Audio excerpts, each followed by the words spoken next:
take a breather, sit back, and refresh here on the Rivalry Cooldown, where we bring you esports from the experts.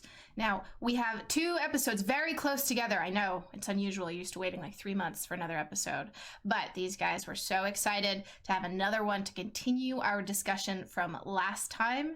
If you listened or watched the last episode, you know we really want to talk about broadcasting rights.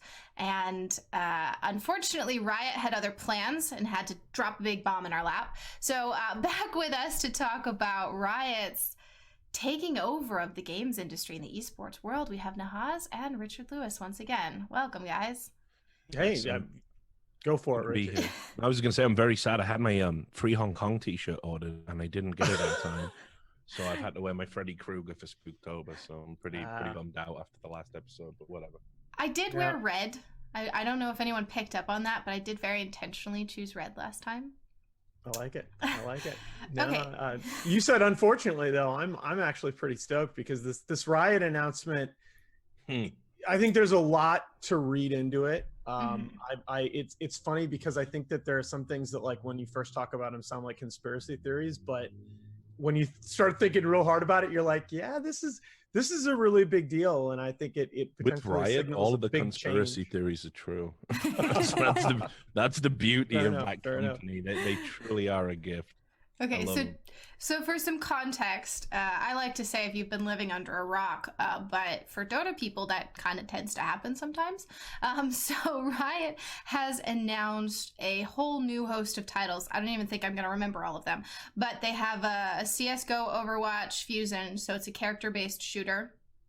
That I think is going to focus a lot more on guns than on characters. So it's going to be more CSGO than Overwatch if we're comparing things. They have a fighting game, they have a card game, and then they have with the League of Legends esports manager. Is that the 4? Basically a fantasy interface. Fantasy, yeah. So they have announced a whole host of titles on their 10-year anniversary of League of Legends, and Riot, as we know them, have been everything League, and now we're seeing them become everything esports, basically, with all of these titles. So where did these all come from? Well, I mean, first thing to say, a lot of these projects have been very open secret for a long time. You know, I remember talking about the FPS they were in development with, I want to say about 2 years ago, maybe even a little bit further back than that. And it was very clear because, you know, they remember, if anyone remembers Volcano, the CS player, he went on to become a map maker, and he had kind of like a partnership or whatever you want to say with Valve in those terms, but I don't think they wanted to hire him full time, which is classic Valve. They don't hire endemic talent in a timely fashion, and when they do, usually there's a few question marks about it. Like I recently saw Kaci H, and I love her work. I think she's great. I'm still a little bit kind of perplexed as to why she's going to be a permanent hire at Valve, because she's a front, public facing media figure, right? Like, you don't do that, Valve. That's I think that's exactly why. About that. Yeah. Well, so not to detract from this, but I do have a conspiracy theory about this. Okay. When we've on previous episodes talked about a DPC commissioner or someone that could come in and handle PR for Valve. Every time we said there's not a good name to do that because everyone is friends. The scene is very tightly knit. There's a lot of questions about loyalty. And I think someone like Kaci has now made herself very familiar and beloved in at least the Dota scene, but doesn't have those same personal connections and ties that you would be concerned about from, if Capitalist were to step in, or PPD or someone like that. You're concerned about the pre-existing relationships they have, and I think with Kaci that is removed from the equation. Sure, and then you look at the hire of Bruno, and you're like, wait, I thought you hated Too Good over there, so what the fuck? So I don't know. I mean, Valve always remain a mystery to me. Like I think trying to figure them out is the great. Anybody who does it, let me know. I think make a lot of money. This is a much bigger departure from the norm for that particular company than the Bruno. I mean, Bruno is a developer. Okay, yeah. Bruno is a coder. He's a software engineer. That's his background. That's his skill set. His skill set is much more in line with your typical Valve employee. And a lot of us, when that happened, we're kind of slapping ourselves on the forehead for not seeing it coming a little farther out. The Kaci hire is a much bigger departure. Valve in the past has explicitly stated we don't hire people that aren't developers, people that aren't software engineers, at least in some regard. And I think it's just it's a signal of a big paradigm shift that we've seen on a lot of different fronts in that company, that their recognition that we need to be better about our public facing activities. We need to communicate better with our communities. We need to have people in these ambassador roles. And, I think it goes, I anticipate what Kaci will do at Valve goes far beyond Dota.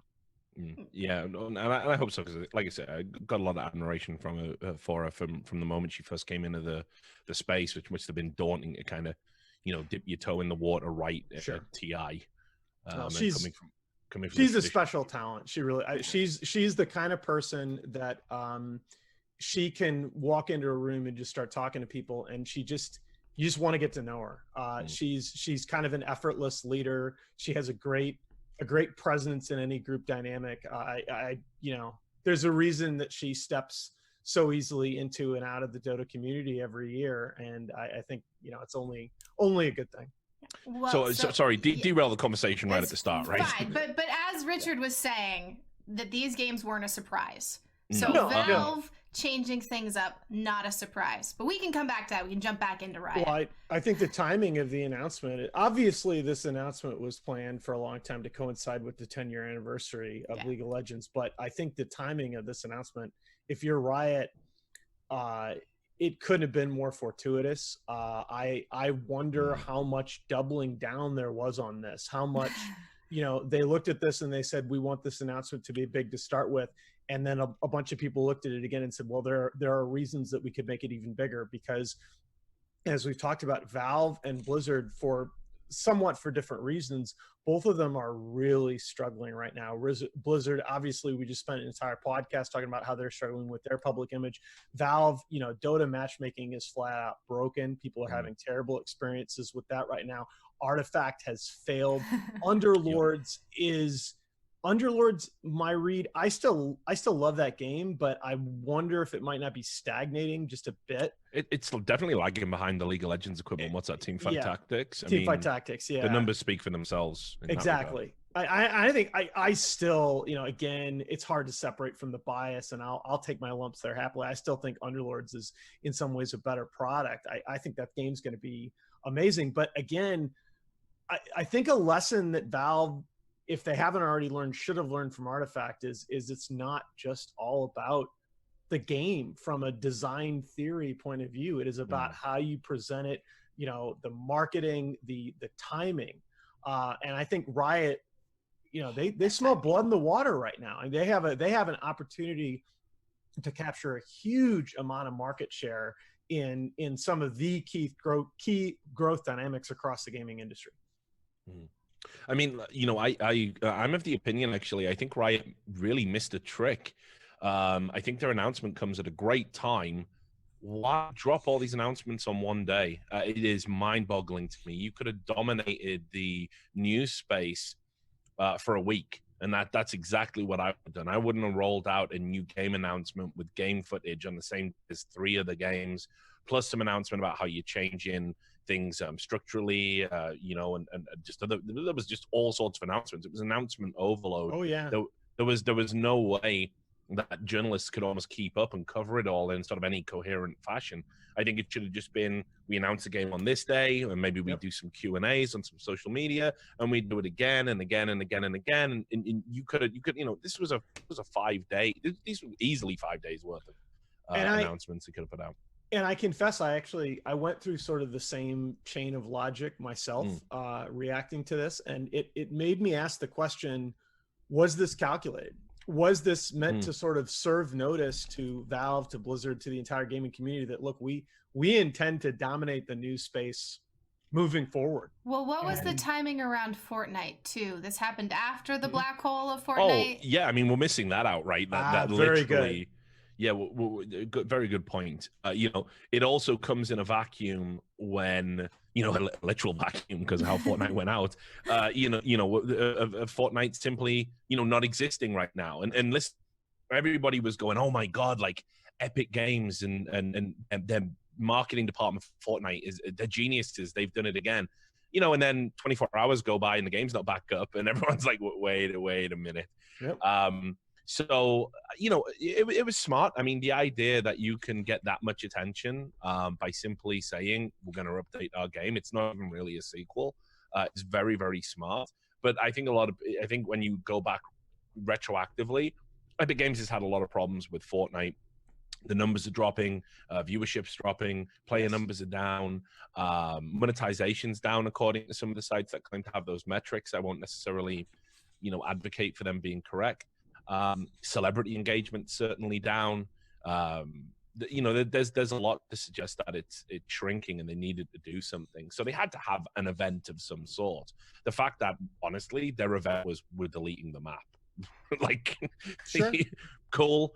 It pales in comparison to what Riot Games actually managed to do. Yeah, I mean, I think Riot just flat out one-upped them. And I think the phenomenon that you're describing, Richard, happens again and again. You've been through this cycle so many times where the difference between a 200 IQ and a 20 IQ play in the gaming industry can be razor thin, just depending on how these things are executed. Like you said, you know, you do something like that, you get the game servers back up in a timely manner. It's a boost to your player base. Everybody thinks you're a genius.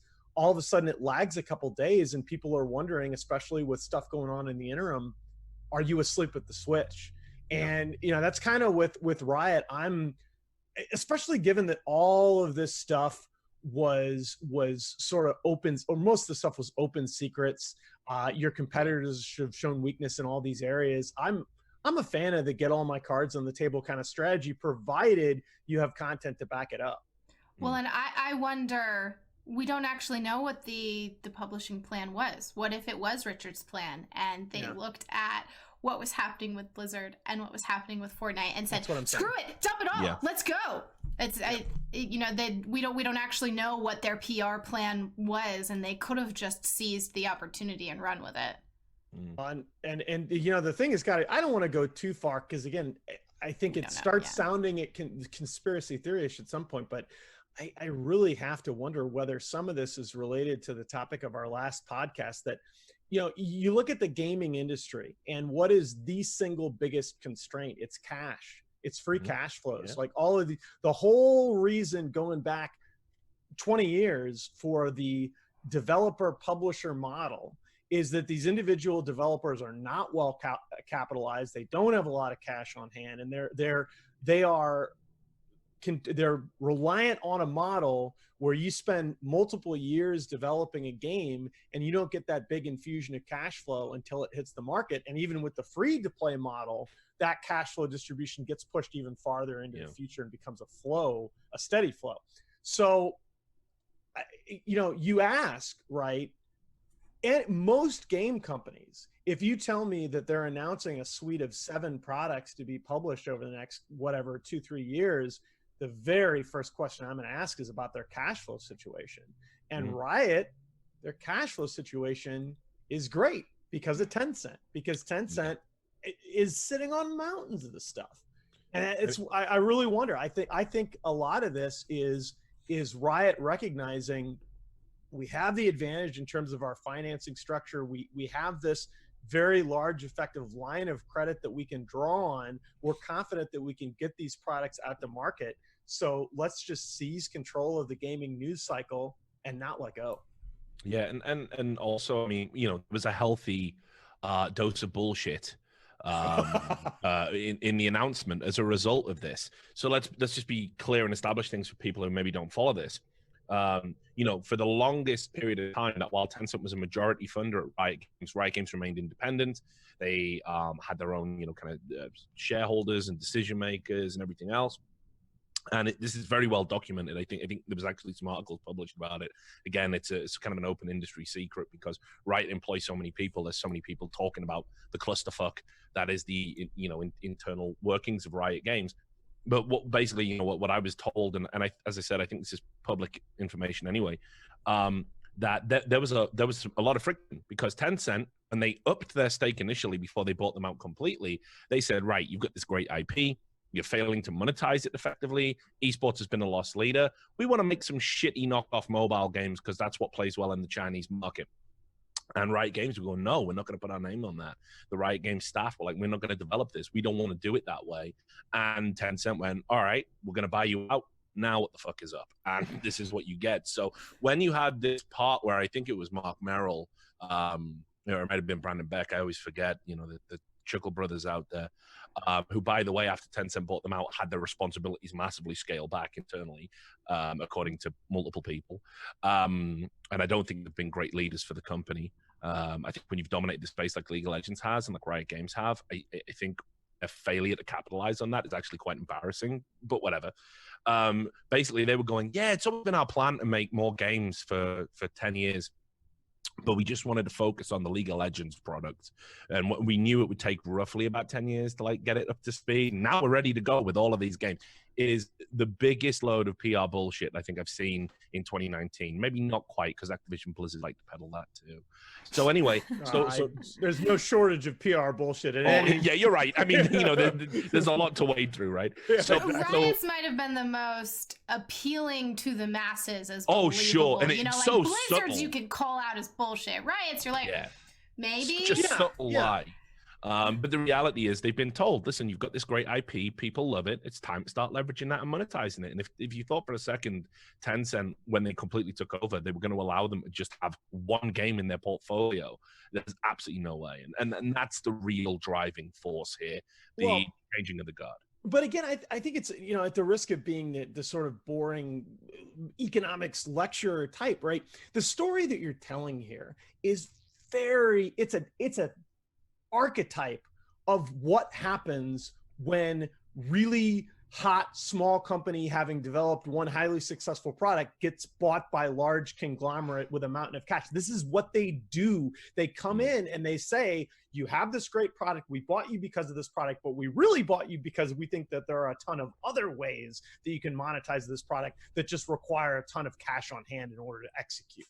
And so, you know, we're going to take your managers, we're going to run with their good ideas, but we're going to scale back their other responsibilities, make them a little more focused, and we're going to bring in people that are going to try to develop some revenue streams coming from other angles. It is literally mergers 101. This is the way the game is played, and it's played that way in finance, it's played that way in tech. It's not just gaming.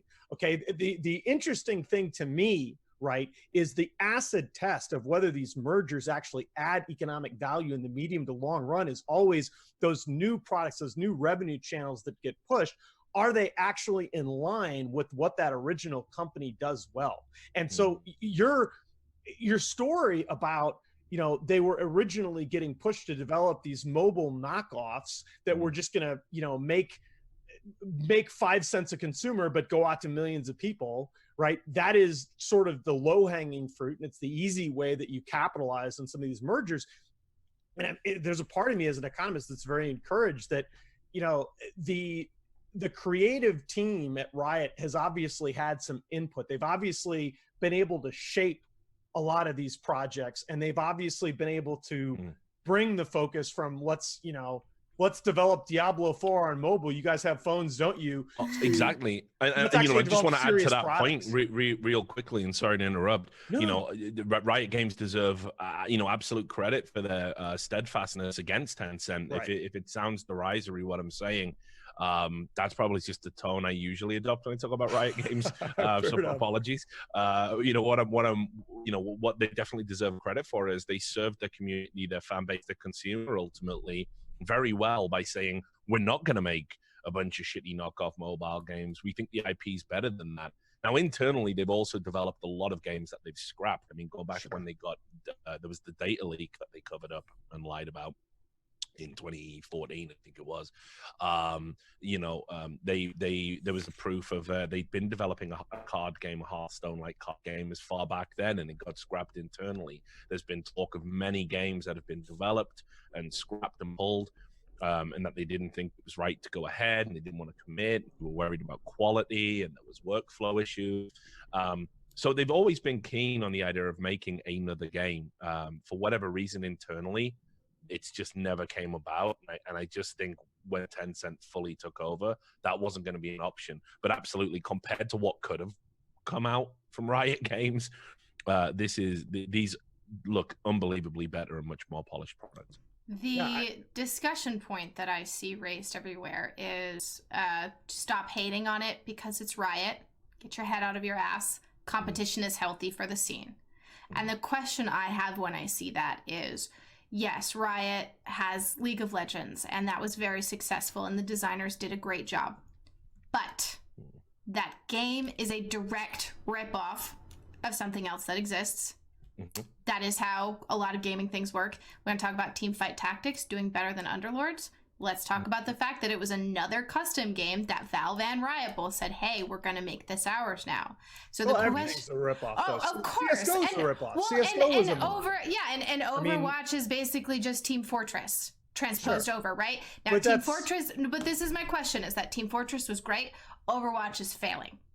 CSGO took a long time to do well. That had a huge lag phase. So I'm curious. When skins came out. I don't like this whole Team Fortress was great. Overwatch is failing statement at all. I think that's when you make statements like that, it's all different relative products, to expectations and relative to capital. Yes, they're different products, they're different times. Team Fortress was a very large success within a very small space. Especially competitively. But the difference is that Team Fortress is very positively received, and Overwatch has had a lot of issues because of higher expectations. Sure. Let's talk about high expectations with Riot right now. They're going to make all the games that I listed, those are all games that already exist with healthy spaces. CSGO is a healthy, vibrant space. Hearthstone doing pretty well. Yeah, Artifact failed, but Hearthstone and, with Magic Arena and everything that's happening, that there are successful card games. There are successful shooters. I am curious to see if they will all be successful titles like League of Legends is, especially if you want to compare player-based League to player-based Dota. League did a lot better. I want to know, are their titles all going to do that? And what is the discussion going to be if they flop?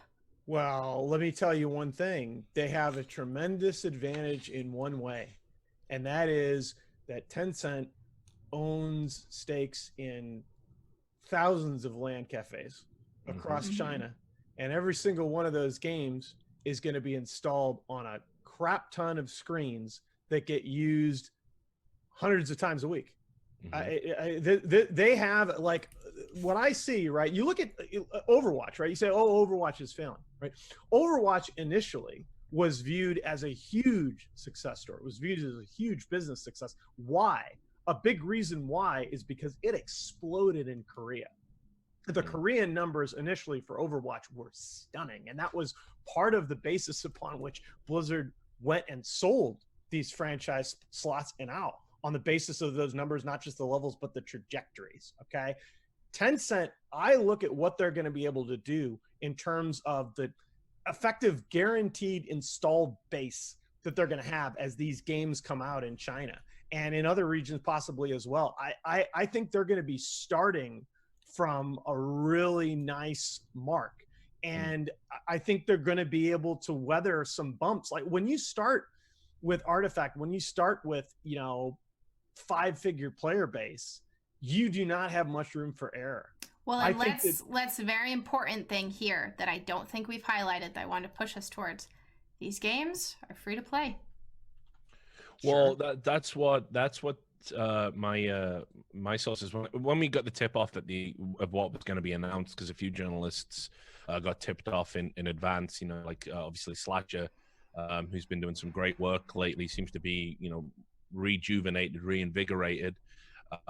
He I think announced some of the reveals ahead of time. I got pinged particularly about Ares Project A, the FPS they were making, and I just didn't have the time. I probably shouldn't say that because Deserto would be furious with me, but I just didn't have the time nor the inclination to get into the bullshit with Riot Games one more time while we're embroiled with China and Activision Blizzard and all these lawsuits. So, I would have only had to drop on them by a few hours or whatever it was.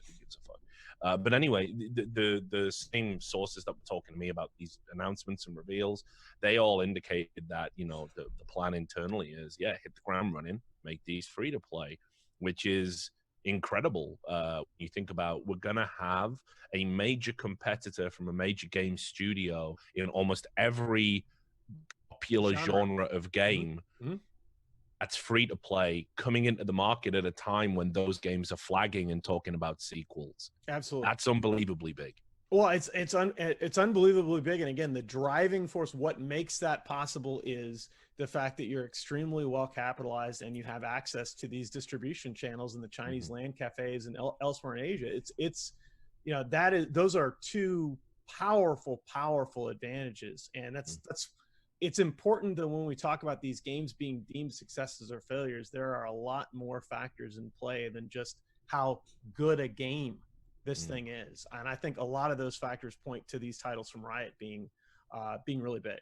Well, and that's a question. Is it game design or is it advertising? And at some point they're one and the same. Yeah, well, from what I've seen, it's advertising. It's not game design. I don't think it's this is the same as people talking about, is poker a game of luck or a game of skill? They're in no way mutually exclusive. Well, you can't advertise something that's absolutely terrible. But if you were to pick one value over the other and take a look at what's making money, Fortnite might be flagging, but they are making a lot more money than PUBG.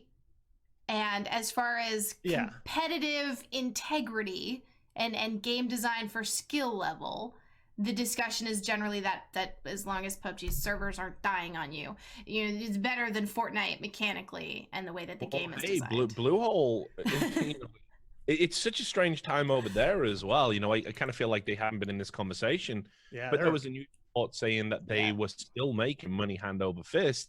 I think they announced $500 million in revenue over the last 4 months in the report that I read, right? Which I imagine is, maybe largely down to the Chinese market. I didn't look at the numbers, but that was the headline in the first paragraph, which is what I had time to skim read. But of course, they've been scaling back on their esports programs now, and they're going to promise to have in-game items with a revenue share for the big esports orgs that support the game, and that's been greeted with a lot of disappointment in the competitive scene. So, there's a lot. Like I say, right now, every other developer has had a stumble, just as Riot come out with this announcement at 10 years. So it's incredibly well positioned within the market for them.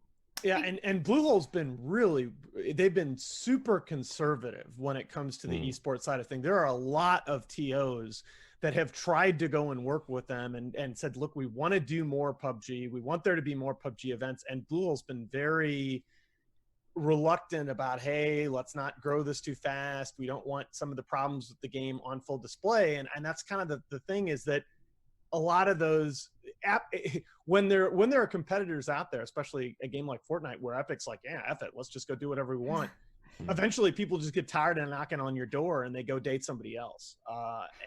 I think there's also, when you talk about whether or not a company's doing well, PUBG is going to have experienced some growth in their installed base due to the game becoming prevalent on mobile devices. The question is, what do the initial market shares, what does the market penetration look like relative to other mobile products, and how much room do we think that game has to continue growing? And at least secondhand, I've been told that some of the analytics suggest that PUBG came in, they grabbed their audience, they grabbed their core audience on mobile devices, but that the growth projections don't look great. And again, that's secondhand, so I can't vouch for that. But that would be consistent with a company whose current quarter or current fiscal picture looks pretty good, but the outlook is not necessarily blazing hot. Exactly. No, absolutely.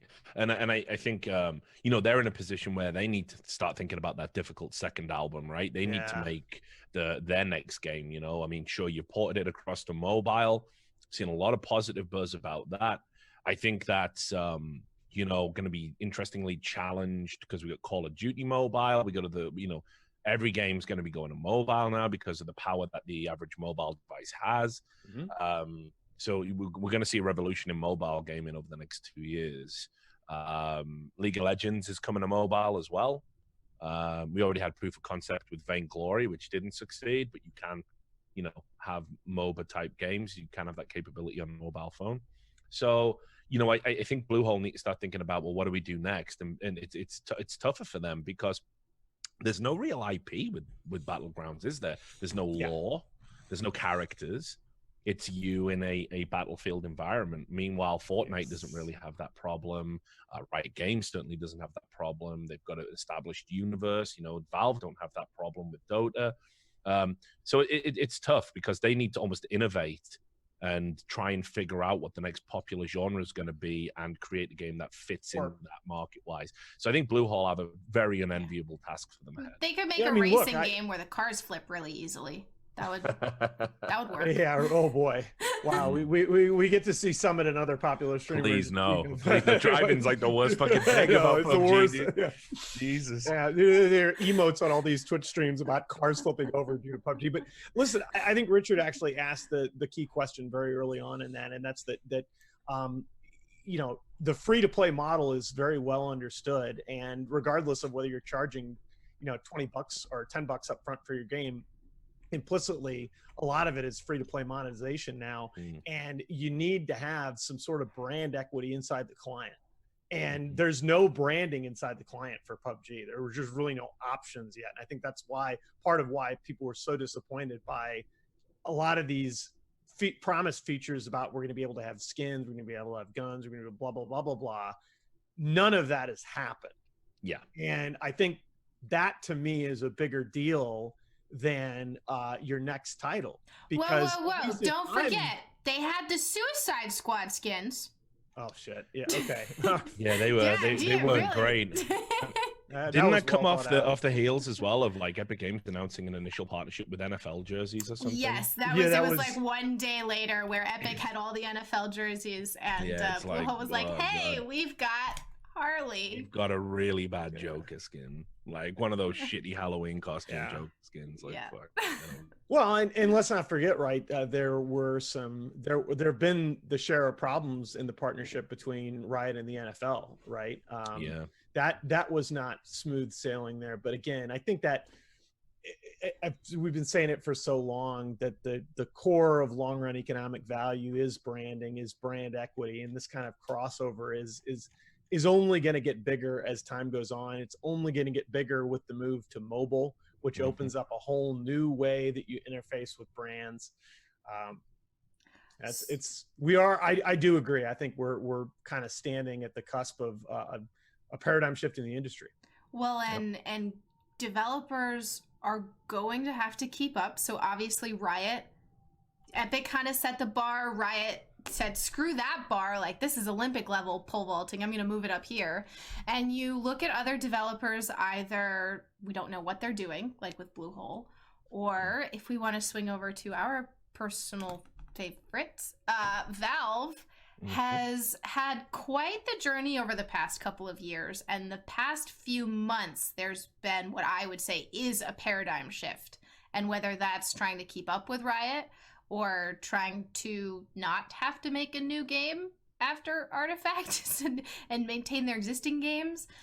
But something that we talked about on the last episode that is interesting here is Valve starting to approach broadcast rights differently, hiring Kaci, so actually looking into PR, and their high level of communication, both the CSGO Twitter actually being active, I think for about the past year or so, they started using that again. And their Dota blog updates have gotten very informative, which is weird from Valve. And I kind of feel like, and this is speaking as, again, a very amateur player, I actually stopped playing Dota. I've been grinding WoW Classics. It's better for my blood pressure.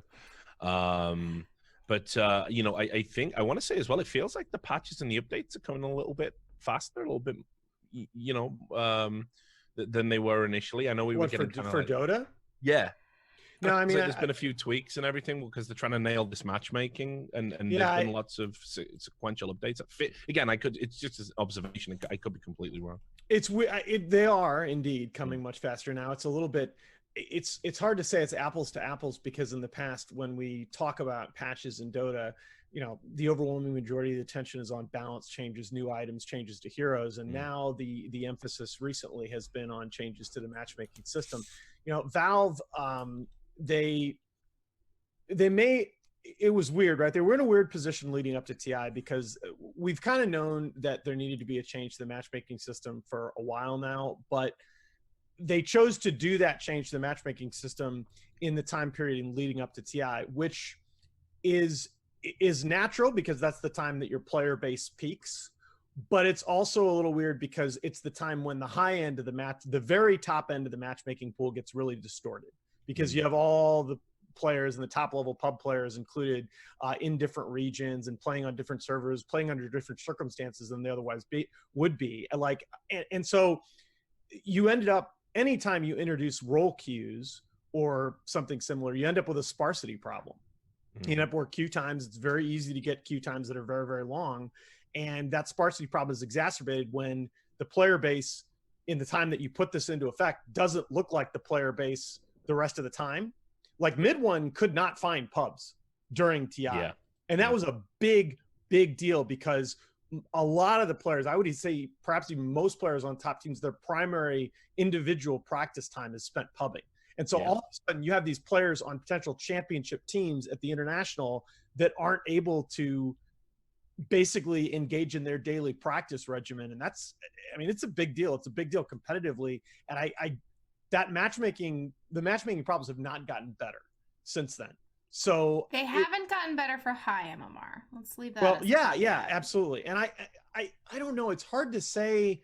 The feedback from mid-range MMR matchmaking, I don't know how it's been for you personally, Nessa. Absolutely wonderful and beautiful. And dear God, don't they touch a single thing. I love it the way it is. Leave it alone. So the feedback that I have gotten on that is just all across the map. Yeah. There are some people that are incredibly pleased with it. There are others that are like, look, I'm 4K MMR and I think the game's unplayable. And again, I think what we're seeing, if I had to parse a lot of this feedback that we're seeing on Reddit and otherwise in private messages, is this idea of a role queue has really exposed the fact that the different player bases on different servers have very different dynamics. Right? The MMR distributions are very different across servers. The propensity of people to play different roles and what the different roles actually do in pub matches operate very differently. And so things that don't necessarily cause dynamics problems in one region are creating huge problems with the matchmaking pool in others. Well, let's not forget. So Valve has always balanced around the pro scene, catered to the pro scene, and this is one of the first times. Yeah. This is one of the first times they specifically said it. We need to fix matchmaking so that we can start working on the new player experience. And hearing that from Valve. Yeah, I think they've had the rude awakening. You know, at the end of the day, like, Dota is an amazing game. It's very well made. It's got better with time, which obviously a lot of free-to-play games do. But I mean, even like, for example, things with the last Battle Pass, I think it's the best one that we've had. I think some of the features on there they implemented, like being able to block certain players and not queue with them, was well received by the community and necessary in a lot of ways, because there's nothing worse than queuing with the same dickhead 3 times in a row. And that's what happened last night. Yeah, and losing MMR over it. But I think what you know, there's still some work to do. The player behavior score was a step in the right direction, but I think everything Valve have done has been signaling towards, listen, we know that people are going to tap out because the game's so complex, because you need at least 1,000 hours of being dog shit. You have to have it. It's so when you go into rank, and let's be real, we all go into ranked way too early. We are not prepared. I don't think I've met a single person who said, maybe I'm not ready for this. As soon as you've done your games, you grinded it out, you go, okay, ranked it is. Let's start the trail. Bad call, very bad call. You're off to a losing start almost immediately because you are not ready. But anyway, we all do that. I did that. That's why I'm stuck at fucking 2K MMR all my life, you know. So, you know, I'm gonna be there forever, you know, like just in the pit. That or I'm shit, you know. Decide. But anyway, I like my excuses. But anyway, the point is they've been signaling. Yeah, unifies us as Dota players. Yes. They've all been signaling for like the longest time, right? You know, we hear you. Here's a player behavior score, and people get muted when they below a threshold, and they get banned if they go even below that threshold, like Eternal Envy Smurf did the other day when it hit one player behavior score, and he got banned for 6 months live on stream, which was hilarious. But they're bringing in more and more tools, and I think it's needed. I think supports. I think you do need to have a separate MMR if you adopt that role in a way, and have separate focuses in the game. I think that there are disruptive types of behavior that weren't being addressed by the current format of matchmaking, and I think this is an essential focus if you want to. You're always going to attract new players as a free-to-play game, but that first player experience is absolutely crucial to retention. Right. And I think Valve have traditionally stood back and just let the chips fall where they may. I think they realize with everything that's going on around them, Dota is the jewel in the crown. It's the game they love, but it's also becoming the bedrock of their titles.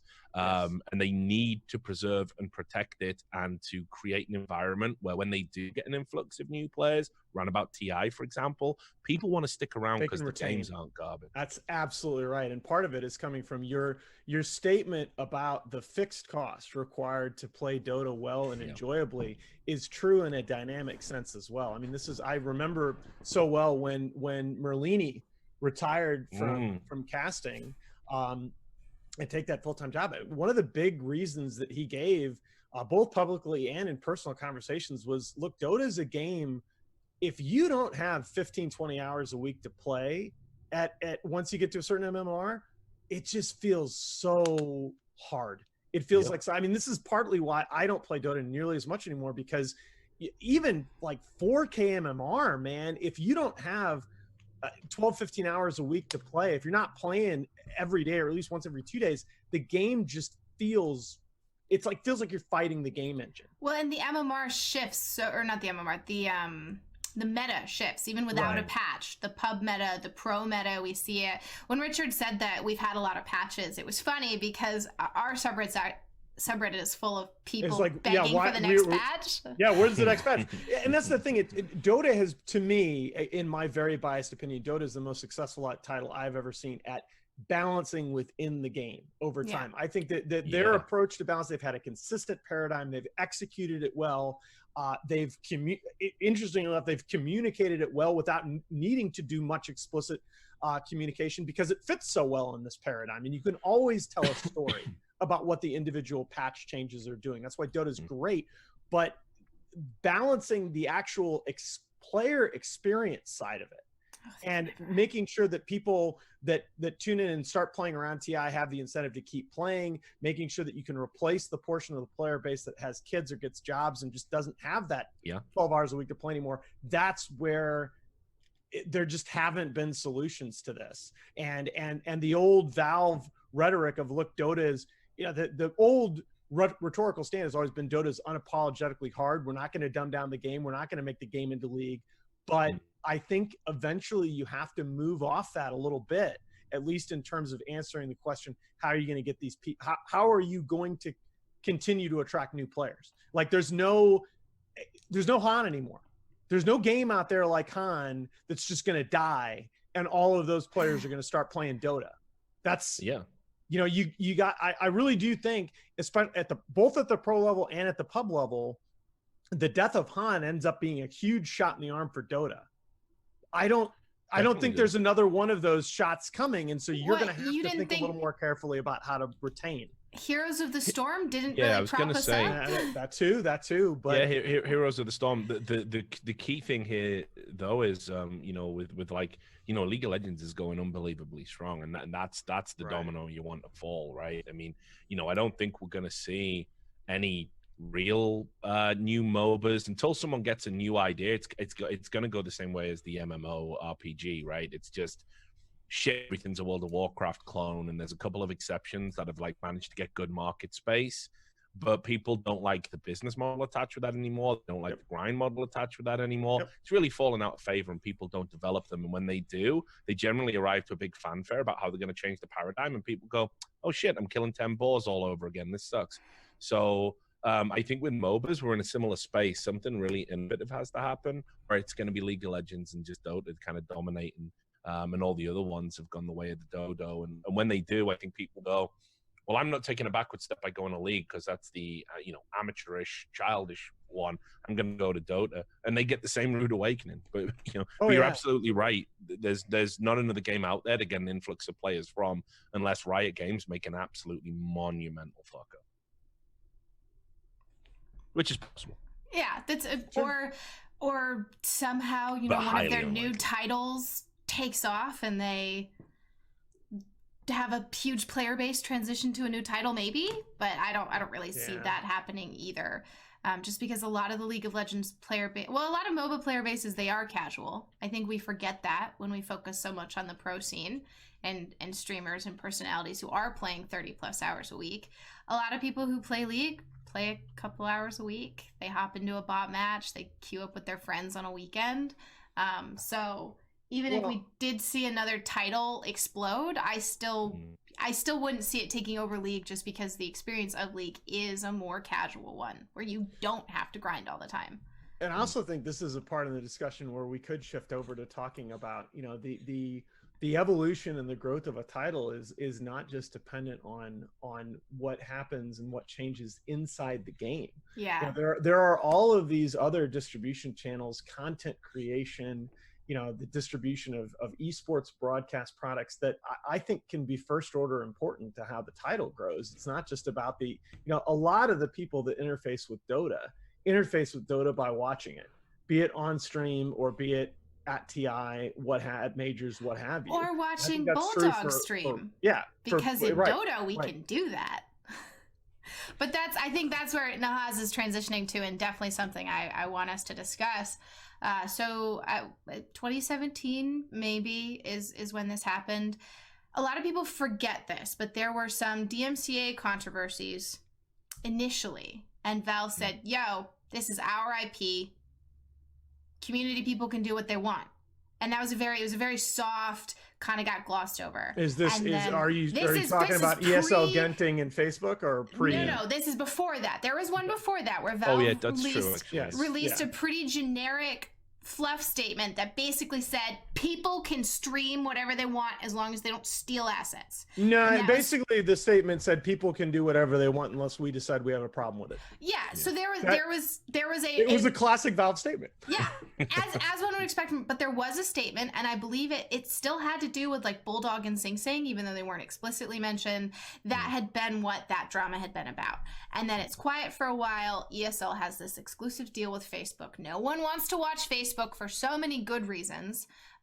And so these third-party streamers pop up. They all get DMCA'd, and Valve says, ESL, you were so in the wrong. Yes. Back off. You are not allowed to do this. I think that was the key thing.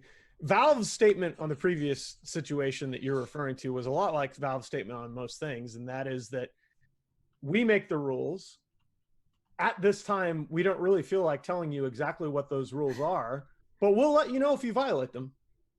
And I mean, it's kind of Valve being Valve. We've all gotten used to it over time. I think what forced Valve's hands in the case of ESL and Facebook is ESL extremely unwisely issued DMCA complaints against all of these streamers that were broadcasting. This happened at ESL 1 Genting, and Valve just said, no, that's not what this law does. You are not the IP holder in this situation. You are not to do this. Unfortunately, it set a very, very problematic precedent, and that's that, it was sold to the community as, oh, well, we want to help the little guy. We want to make sure that the community streamer can broadcast these events. Bulldog's the little guy here as far as who's making money. It's just not what it's done, right? I mean, if you look at the stream, if you look at the distribution of streaming viewership around Dota events, if anything, it looks to me often to be more concentrated on the top streams than it is otherwise. So Dota's a really brutal, people don't realize this, Dota's a brutal title to stream. The ratio of sub counts to average viewer counts for most people streaming Dota it's around what you'll see for variety streamers, and it's at the low end compared to other titles, including League. League is a much more streamer content producer friendly title. And so, it's not helped the little guy. And in the meantime, it's really, it is absolutely hamstrung what tournament organizers can do in terms of selling broadcast rights and even selling to sponsors, because those sponsors are realizing that that the person trying to sell them branding has very little control over where that broadcast content eventually ends up. Yeah. And then we look at, I mean, Richard personally had to deal with this, the recent Star Ladder Major. So I read your piece that you wrote for Dexerto, talking about how E-League issued DMCAs back in the day, and you got slapped by Valve for it. And now we're looking at 2019. Valve releases a statement that says, hey, the major owner has broadcast rights and you're going to have to work with them if you want to stream their CSGO tournament. And yeah, and speaking of somebody that's like been very, you know, and I'll still stand by this, out of all the major developers I've had interactions with, and not had many with Epic Games, although I think their stance on esports is laughable, frankly. Like, for example, when they just came out and said, hey, we're not taking the mech out the game, y'all, even though it's clearly broken and fucked up, because it helps terrible players get wins, and we think that's important. It's like, may as well just sign that fuck esports at the bottom, but whatever. You know, I've always been a big proponent of the way Valve do things. I think they're hands-off enough. They could be a bit more proactive on the big things, but I think they honestly like to sit back and watch how things unfold for data collection purposes. So that's fine. They're like kind of the Watcher from Marvel Comics. They're like, I cannot intervene, but I will watch and assess. That's fine. Like, you know, I'm all right with that. It's way better than having like a Riot Games or an Activision Blizzard where they're so hands-on, so controlling, so stifling and hypocritical in those interactions, that it's very hard to defend those guys. But with Valve, I've been a big proponent of them. The way they handled the broadcasting rights issue is absolutely, it's unforgivable in my books, because you have now essentially gone on the record and said, we do treat Dota 2 differently to CSGO. We do have a different, we do place a different value on Dota 2 content creators over CSGO content creators. And let's be clear, it's not just the broadcasting rights, because, you know, for me, I think what Valve should do is they should say anybody can broadcast the major, because every other fucking tournament, we don't get to do that. Every tournament's in the Dota client. It's only the major that's in the CSGO one. And it seems to me that should be about, you know, for all the reasons Nahaz talked about earlier, that's where you want to hook new players in. So the more content that's being created, the more likely people are to see it, try the game, get hooked, and stick around. So it's actually against your own business interests, in my opinion, from my no doubt limited knowledge, to shut these other content creators down. On top of that, though, it's not just the stream. It explicitly said in the same rule book that Starladder was saying everyone's bound by. I didn't sign nothing. I'm not at your fucking tournament. Why did your rule book apply to me? Very interesting that Valve would even come out and publicly stand with that nonsense. But what they also say in there is they own the rights to the demo files. So technically, I can watch a demo on a stream and do demo review. They could DMCA it. I could take that demo, use it to make YouTube content. They could DMCA it. And the problem with this stupid statement from Valve, which doesn't address any of these concerns, is that because it doesn't address any of those concerns, you've now got a choice. Starladder said to War Owl, we would never DMCA you for using a demo file. What if you change your mind? What if the person in charge of your business changes and they decide we are going to DMCA, and he's used multiple demos? It only takes 3. You DMCA each one of them, and now his channel's gone. His livelihood's gone. What Valve did with this statement wasn't good enough and didn't address any of the concerns. And you've basically now armed malicious actors in the space with an unbelievably powerful tool, the tool of the DMCA. And there's one final point on this from the article that I made. Tournament organizers having that power is outrageous. Let's think about this for a second. I'm an analyst. I want to work a CSGO event. I want to work for Let's Use Starladder, since they were at the heart of the most recent controversy. But what I've done is, in the past, I've created content on my YouTube channel that use some of their demo files. Now I'm in a salary negotiation with them. They have the leverage of taking away my YouTube channel as I enter into salary negotiation to work their event. I just cannot believe Valve didn't see any of those points. I wrote them a very strongly worded letter about it, because they reached out to me saying, we understand your concerns. I said, I don't think you do, frankly, because you didn't address any of them, and they need to be addressed, and they've still failed to address them. So it's like, to say I'm disappointed with Valve, you know, I've given, you know, like CS has been my first love. I've created content for it almost nonstop. I took a brief hiatus when I was getting like, I was at the center of another drama storm, and I said, I don't think I can ever like be back in this scene. You know, I had people like, you know, falsely posting stuff on websites that I was a pedophile because every online community is demented. I came back to it, and I've hosted majors, and I've pushed the game, and I've stood up to people who rob players and, you know, create false casinos. And I've tried to keep CS like a really nice environment for everybody as much as I can do as one dude. And basically now I don't get to have a stream with my community because Valve wants to empower these greedy tournament organizers that I know you don't make money on the major. We all get it. That's a conversation you have to have with Valve. My 5,000 viewers on my Twitch stream don't eat into your pockets at all. So, and actually it helps Valve, and it could potentially lead to more money for you because we get more people watching and we get more people playing the game, so more people tune in next time. It's ridiculous, the whole situation. The real question is, why not just have co-streaming? Yeah, I know. Twitch are pushing that pretty big. But equally, I mean, again, for me, the one question comes back to, and this is to give the layup to Nahaz, why not just treat us the same as Dota? That's all we want. Well, be careful what you wish for. So, I mean, there's a lot to unpack in what Richard just said, and so I'm just going to try and throw out some different aspects of how I look at the situation. One is, we've said this before, but it's important to preface that the CSGO and the Dota 2 developer teams, yes, they are Valve, but they are very different entities. There's very little overlap between the two. There are very different thought processes over time. They do things very differently. It's not accurate to say, oh, well, they're doing this for CSGO and they're doing that for Dota. What gives that some kind of a contradiction?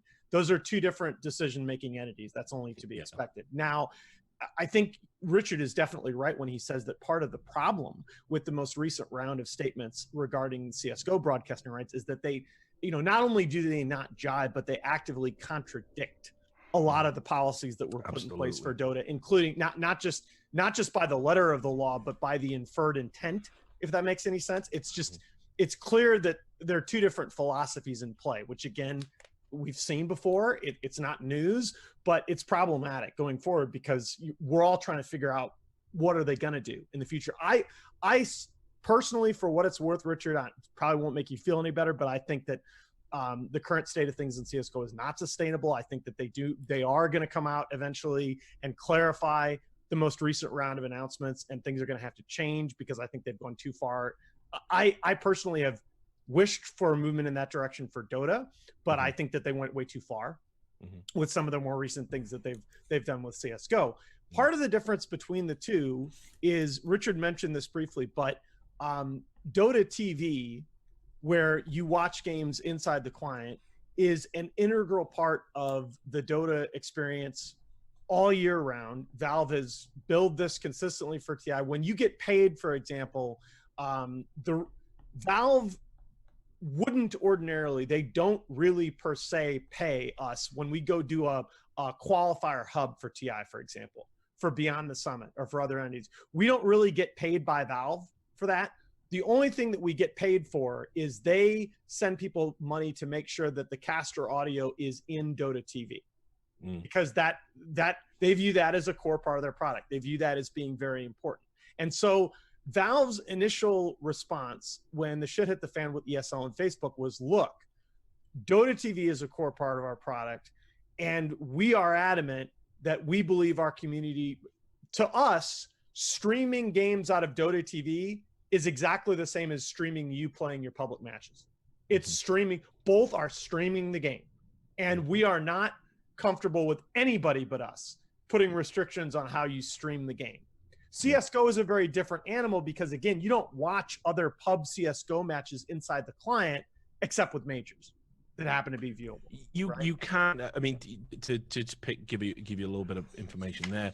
You can watch random games, and they have them at different strata. But it's not like Dota in the sense that when a pro logs on, I can't like track down where he's playing and go and watch it. It's literally just a random game of random people playing on a server, and I can watch it if I want. And you get like a choice of like, I think it's 8 or 10. But I know that I know on the technical side, On the technical side, it's very different because there's a centralized API for Dota. Like literally anybody, what we do with that Dota and what we've done with other sites, literally anybody can go with a scraper and collect data from the full comprehensive set of all Dota matches out there. There's a fully and it happened in League of with... Legends too, if you remember. In League of Legends were apoplectic about it. Mark Merrill made a fool of himself over the spectate faker thing, if you remember, because a guy figured out a way to watch all fakers' games and was broadcasting them on Twitch, which they then illegally DMCA'd and basically drove this guy out of the scene,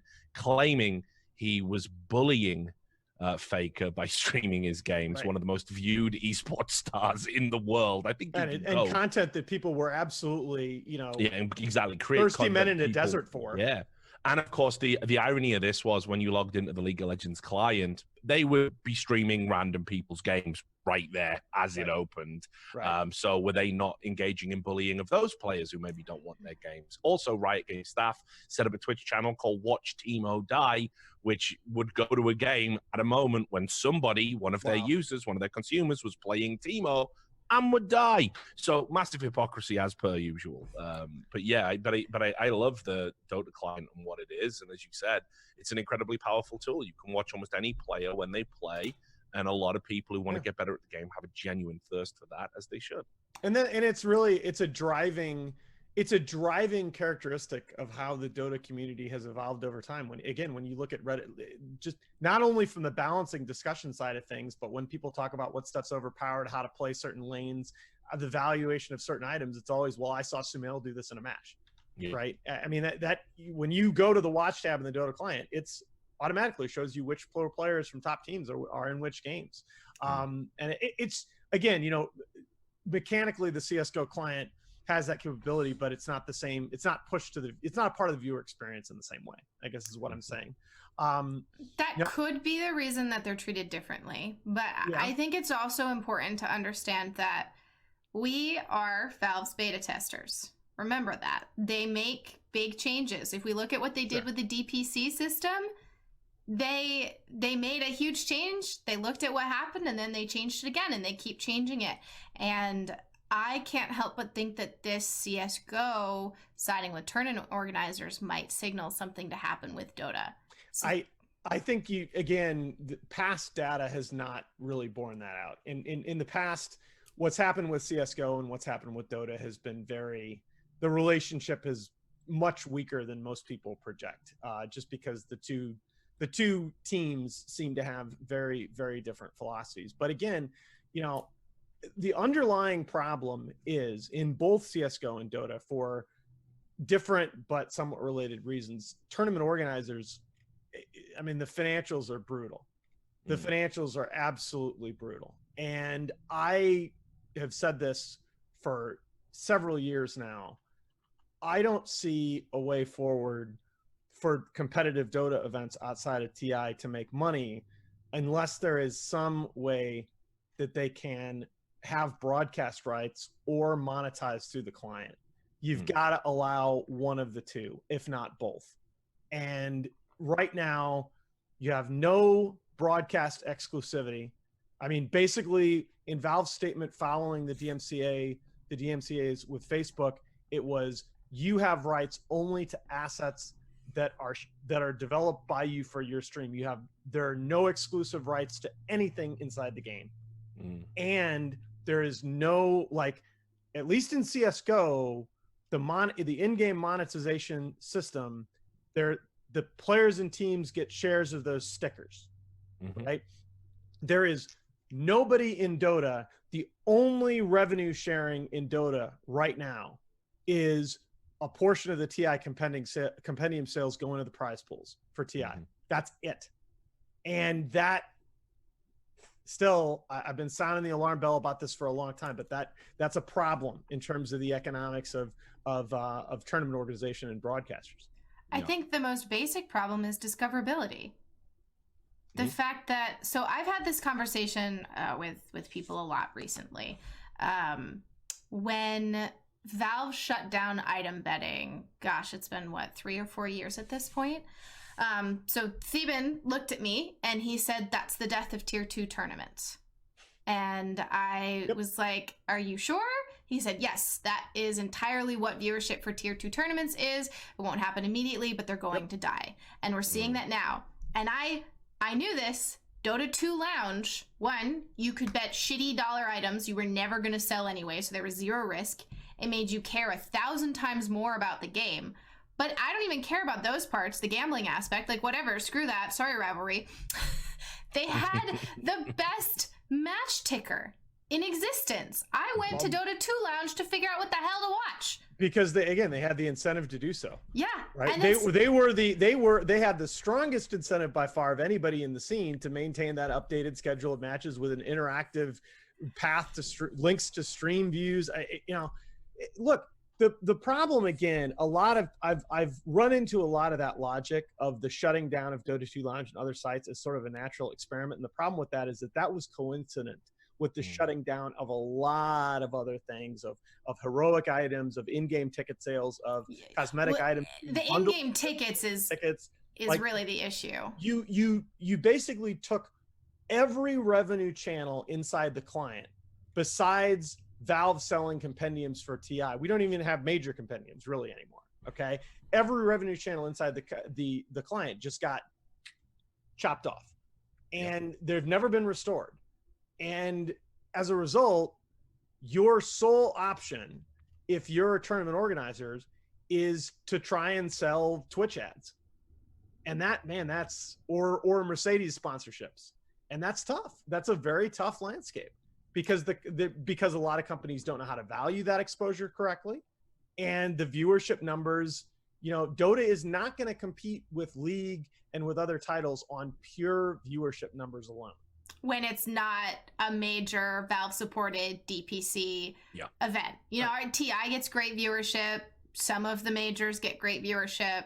But even the majors last year were but some of them do okay, and it struggling depends to on the hit teams. 250,000. Yeah, but imagine if you had the ticket system back. I loved being able to see how many tickets I had collected. Also, that was a cool. I could just be an electronic hoarder of tickets. Well, no, again, the point was the thing that did that was so valuable is that we talk so much with these free-to-play titles about the player progression experience, and that particularly being one of the reasons that Artifact struggled at launch was that there was a very ill-defined player progression experience, and people didn't really understand how the economics of the game were supposed to work from a player interface perspective. It used to be that you got these tournament tickets and these cosmetic items and heroic jobs alongside the items that you got and the badges that you got for MMR and playing the game and what have you. And it was just sort of that it was a part of your interface with the game and your history as a player. And I thought that was a great thing. Oh, right? I would leave streams on just to try and get the drops because you could link Steam through the stream. Yeah, no, that was awesome. I loved that. And we just went away from that. And it's very, you need, is a point that I've been pushing. We were talking about it earlier, that you have a player base increasingly that is looking for ways to interface with the game beyond queuing up for pub matches. And I just, God, give these people ways give these people reasons to load up the game client. Well, and CSGO does it a little bit better. I would say they still, as far as I know, don't have drops, but you guys do have, I would say that your in-game perks, the stickers, the predictions, all of that you get 2 majors a year, so at least you get 2 of them, whereas we only get 1 for TI. But those seem like huge draws for progression, integration, all of that. And actually, CSGO... it's the one area I'll probably disagree with you here a little bit on that. I look at the Battle Pass and Dota Plus systems, and we're so starved for something like that in CSGO. Like basically the draw with CSGO, and it's kind of similar to Dota in this sense, there's actually a little bit of overlap here, is once you get past the cosmetics and the skins and oh look, and I got this, I got these gloves, I got this knife. Once you have a little dabble on the marketplace, maybe make a little bit of money and be like, wow, I actually sold a skin for $80 and go get a Steam game, whatever it is. Once you get past that, the big draw on CSGO is just self-improvement. And it's that kind of game. It's so skill intensive. It's easy to understand, but unbelievably difficult to master. There's an in-game ranking system that obviously will bring you back time and time again. But there's no real achievements beyond that. And when you look at something like a Battle Pass or, again, Dota Plus, just having let's grind out 3 games. And, you know, if we had something like unlock a unique, non-transferable, non-marketable skin, you know, for getting 20 headshots in a game. If we had something like that, you would watch our player base and player commitment levels, you know, really increase, because you need to have that reason to fire up the game on a daily basis, just beyond getting better to climb the ladder. Because what happens when you get to the top of the ladder? Just because you're global elite doesn't mean you go pro. You don't get a call from fucking Team Liquid and go, hey, saw you pub stomp, let's do this. You then have to kind of go off platform if you want to go pro. Right. It's not hermetically sealed like that. So the reality there is that we definitely need some form of progression system in CSGO. It's massively underserved in that department.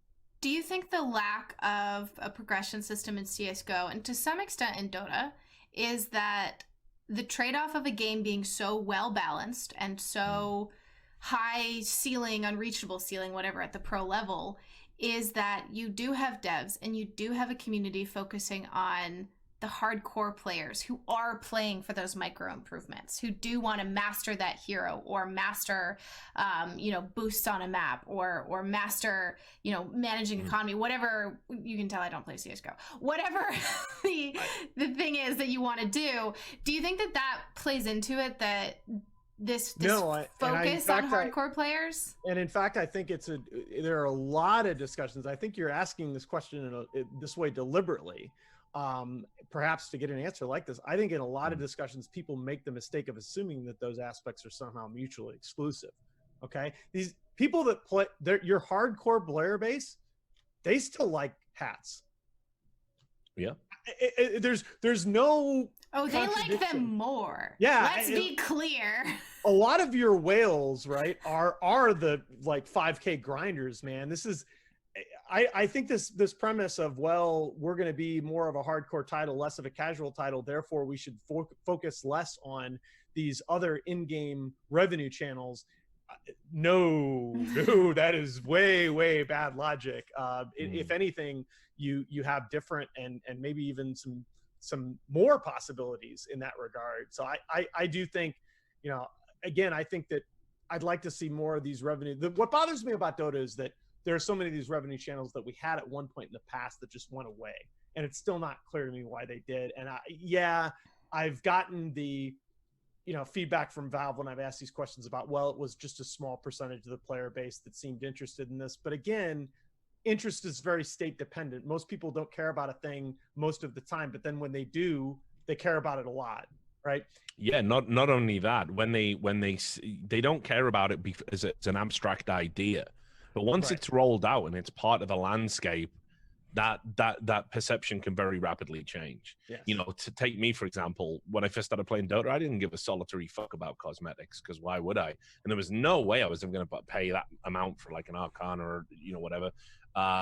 Now, like, I'm fiending on that shit. Like, I can't wait for the Ogre one to get out. I'm not even playing the game right now and I'm thinking about that. Yep.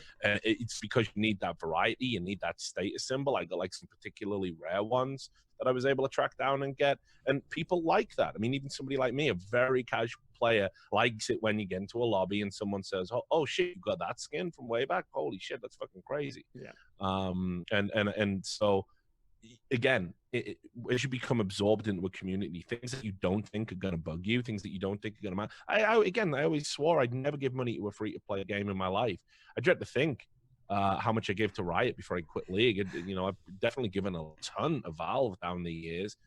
Once you're in, your desires kind of change a little bit. Oh, absolutely. I mean, gamers, all of us are notoriously bad at telling product developers, not just in the gaming industry, but we're notoriously bad at telling product developers what we want.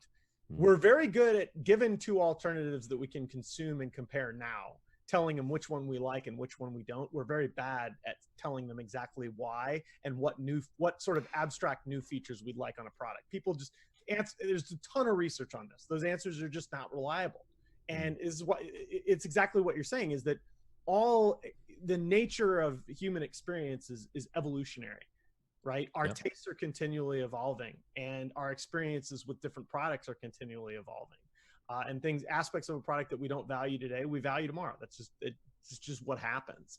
To me, the obvious low-hanging fruit that we haven't commented on, to me personally, it does feel a lot better spending that money in games like Dota and CSGO, where it is purely cosmetic, and it's not like I don't feel any pressure to like keep up with other players, right? Like that was my big problem with Royale was, you really, as a newer player, if you're not spending money on chests and leveling up your units, it's like you feel at a huge disadvantage once you get to a certain matchmaking level. But Dota and CSGO, I can load up Dota as a completely new player, and once I put, maybe I shouldn't go play ranked as soon as I'm eligible, but once I am eligible, I am playing the same game that Dendi is, right? I use that as a selling point to people when people who aren't hardcore gamers, and I start talking about, especially if cosplay comes up, and I start talking about cosmetics, they're like, oh, does it make you better at the game? And I go, no, everyone has the exact same resources available, except in relation to the Immortal Gardens map, because that is broken and you can't buy it anymore because it's from TI5 and it is completely broken and account locked, and I have it, so it's wonderful. But yeah, for the most part, if anything, Dota cosmetics are pay to lose too. They're a lot of them are there are a few that actually do fucking hamper your ability to win games. There's no doubt about that. Well, and it's actually a big problem for me personally, and I've been open about this in the past, that there are so many cosmetics now, the spell effects, there are way too many particles, they're way too bright. As a gamer with ADD for many years, it is fortunate that Dota has this great replay review system, because when I'm playing in real time, a lot of times have a problem telling what's going on in team fights. If I were to watch the same team fight with cosmetics from 3 years ago, I would have no problem telling what's going on. Dota also has very good sound engineering. Oh god! The sound design in Dota, it's one of the best sound design games I think ever made. I think people forget, but I think we've covered what we were looking to. So where I want to leave us is what your wish would be, not necessarily what we're following, but of all the things we've talked about, Riot releasing all of these new games, Valve pivoting their policy on CSGO, hiring Kaci, which could be positive for Dota, focusing on the new player experience. People are talking about advertising. When you're from you guys, if you were to ask, it doesn't have to be Valve, it could be Blizzard. It could be Blizzard to tell Tencent to fuck off. But if you have a wish for a developer, what are you going to look at them and ask for?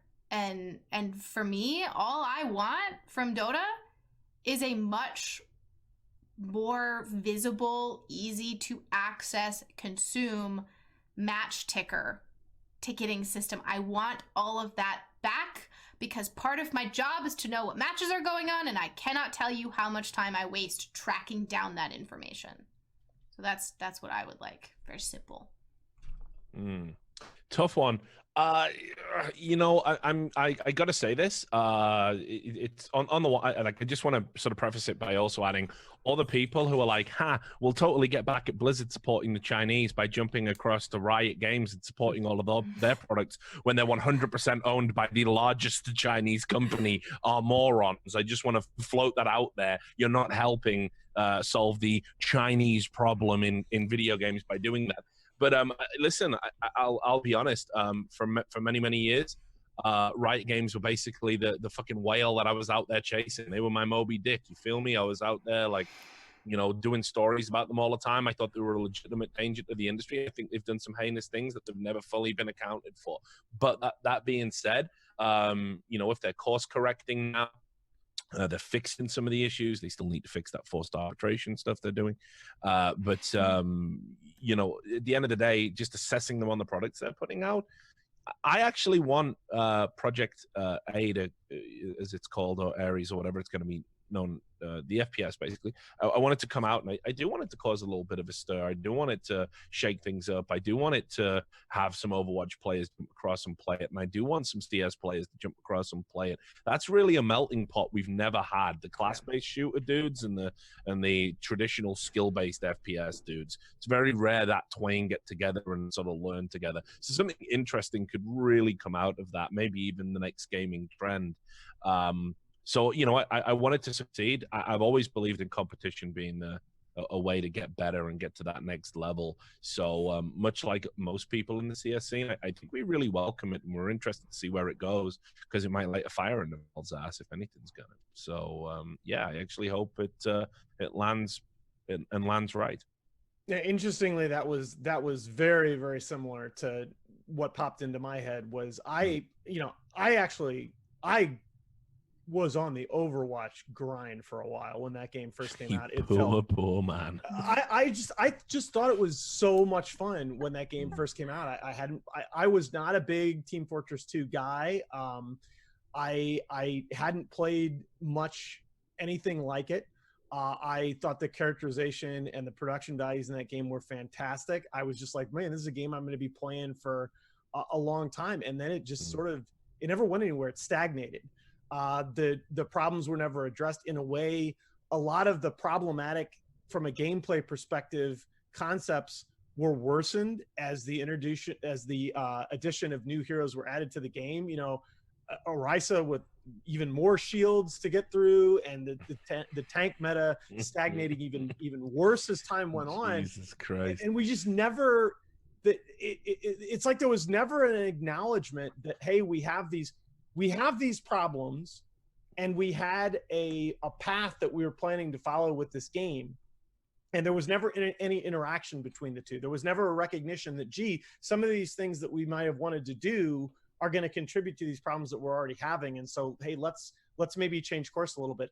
I think that the whole FPS MOBA hybrid idea, I think it can work.